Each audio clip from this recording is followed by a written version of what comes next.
Hello and welcome to Ivory Blush Roses. My name is Lisa. Welcome to my sewing room. This is the first video in a series on transforming my sewing space. But I think a lot of what we're going to be talking about will be applicable to anybody who has a space dedicated to a creative pursuit. I've got a helper today. Mushu is here. I wanted to do this video series because what I have found is I've read through so many books and watched so many videos about downsizing and decluttering. A lot of them just don't address the needs of people who are creative. They talk about kitchens and bathrooms and bedrooms and living rooms, and they ignore the creative spaces. And those who do often give the same old things. You need to decide what you're keeping. Decide what you're donating, decide what you're throwing away, and what you're selling. They spend a lot of time talking about how to organize the space. Before I can even consider about what am I keeping, what am I getting rid of, how do I make those decisions? So for me, the first step in the studio transformation has been taking time to do a lot of mental work and think about all of these different things that make a difference. And so that's what today's video is about. I have found it really difficult to decide what to get rid of. I've got this lifetime accumulation of things, of skills, as well as materials to go through. It's just endless. There are a handful of professional declutterer, downsizer authors who have addressed some of the issues with creative spaces. I'll leave links to my favorite ones. It might be a specific video or a book in the description box below that have helped me think through some of these processes. One of them made the comment that we're limited by our space. We have this finite space that our stuff needs to fit into. And if it doesn't fit into that, we need to get rid of it. And I think that's actually a really good tip. The biggest question I've had to ask myself is, as a creative person, who am I? There's a second part to that question, and that's who am I trying to be that I'm not? I think it was a video by Just Get It Done Quilts who addressed that question.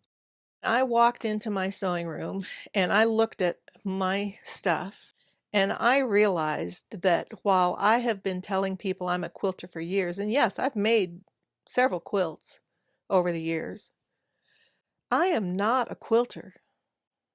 I'm a crazy quilter, but even that I'm kind of leaning away from. My interests are changing.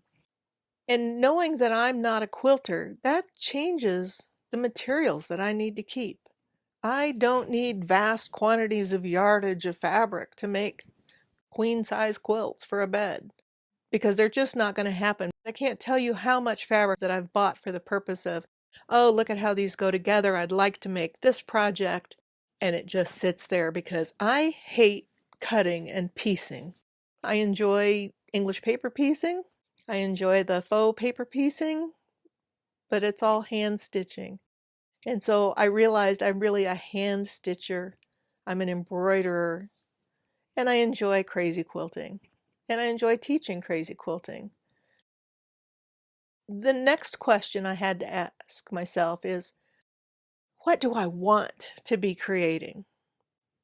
What gets me excited? What brings me joy when I'm doing it? This has actually been a really tough one for me. I realized that while I enjoy crazy quilting, that's not the work I want to be doing right now. My interests have changed.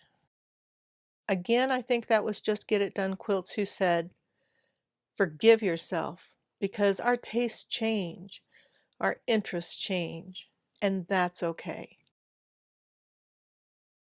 I also realized that I am a process person rather than a finished object person.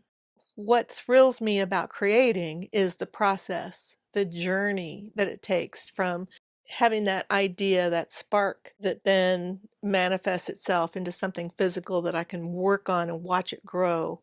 And I really love that part of it because you watch that change taking place. And once it's finished, I lose interest, and most of my stuff sits in a box down here on my storage shelves. The other thing I've been looking at is what are the materials that I create with that give me the most joy? What are the things that I really love to use? I realized that I've been doing something. I've been trying to challenge myself and to push my boundaries. And I've been trying to use a lot of bright color when I tend to prefer a more muted palette and I love tone on tone work. It's my comfort zone, but it's also what excites me. That gives me a whole nother area of stuff. Maybe I can get rid of those things that are just glaringly bright.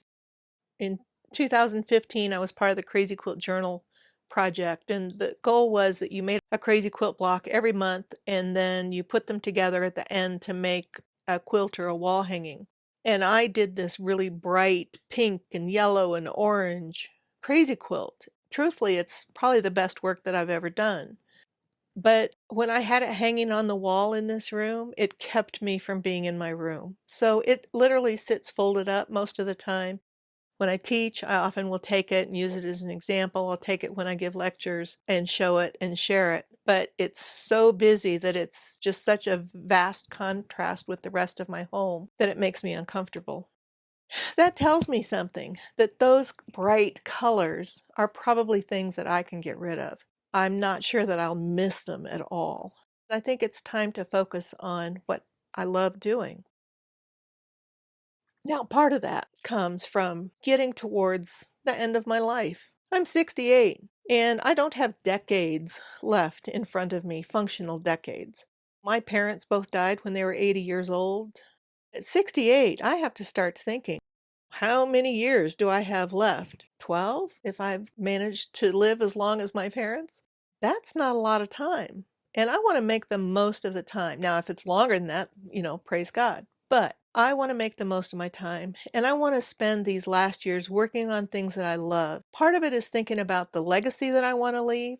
Do I want to leave this legacy that I'm always trying all these things that I'm not comfortable doing and that are not necessarily my best work? Or do I want to spend them creating things that bring me joy? And if they bring me joy, they'll probably bring other people joy as well. Another question before you start getting rid of stuff is, if your house burned down today, or you had a hurricane or a tornado, whatever catastrophic thing that happens, and your home was gone, and you had to start from scratch with creating, what would you replace? What would be those materials that you would say, this is what I need to bring my creative joy back? I want to give a caveat here because I have lost almost everything. And I discovered that it was really easy to go down that road of, well, I used to have this, so I better replace it.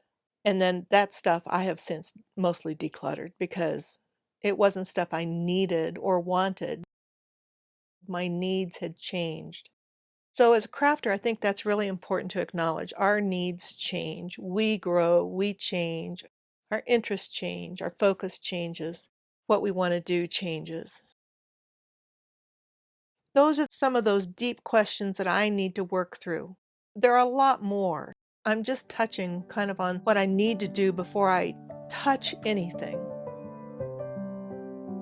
Let's take a look at my sewing room and see what is going on there. Hi, Finn. Snuggle buddy. Yeah. Anyway, let's take a look at my sewing room and see what's going on in here. It has too much stuff in it. So let's take a look. This is my sewing room. Everything has gotten put in here. I've had a lot of in-progress projects that have gotten moved and shifted. It is an utter mess in here. Even my sewing table is just a total disaster. Boy, I've got to do this soon because this is driving me crazy. I'd love to hear what tips you might have for making decisions about things to consider when getting rid of your creative supplies and downsizing to what works for you. Thanks so much for watching. Have a beautiful day, happy creating, and I will see you in the next video.